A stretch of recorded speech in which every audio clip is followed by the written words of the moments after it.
Hi, I'm Ben Ashwell, the editor of IR Magazine and Corporate Secretary, and I'm joined by Gillian Moldowan from Shearman Sterling. Thanks so much for joining us, Gillian. Thanks, Ben, for having me. Absolutely.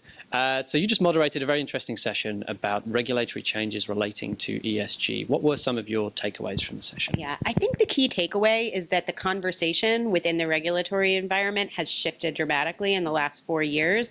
But despite that, and this kind of undercurrent of the importance of ESG, we're probably not going to see in the United States ESG legislation mandating disclosure, mandating standards in the near term.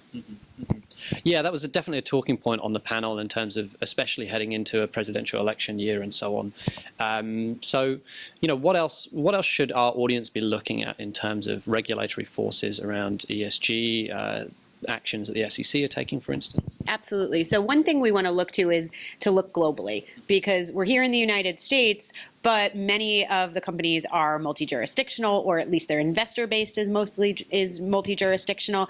And certainly in other regulatory environments like we're seeing in Europe, there are mandated standards, and people and companies need to be aware of those and think about how that information is going to flow back into the United States and making sure they have a consistent message globally. So one piece is to make sure that companies understand non-U.S. regulatory schemes that may be impacting them, or certainly could be impacting their competitors, and what information is out there.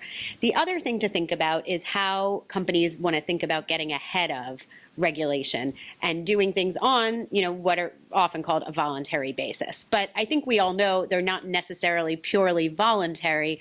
There are other stakeholders out there, investors, employees, Main Street, who want to see this information, even if it's not required by the SEC or other regulatory schemes within the United States. Mm-hmm. And I think that awareness of what's going on elsewhere in the world is crucial. We see with the investment community, as you say, if international investors do not want to have different compliance standards in different countries around the world, right? And so they want to think about a global best practice, if you like.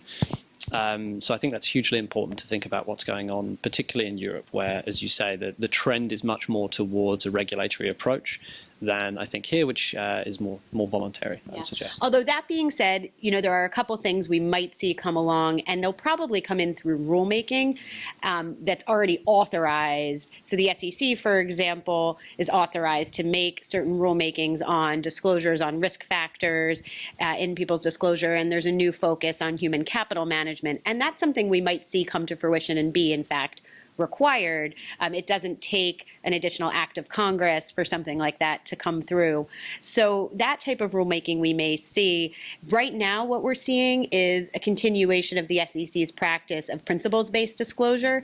So what I would encourage companies to do is to really think about what is material to them as to their company specifically and their industry in the world of ESG, and in particular around environmental issues and sustainability, and then social issues like human capital and culture. Sure. Excellent. Well, Gillian, thank you so much for joining us and for moderating the session earlier. So thank you very much. Thank you for having me. Absolutely. Thanks.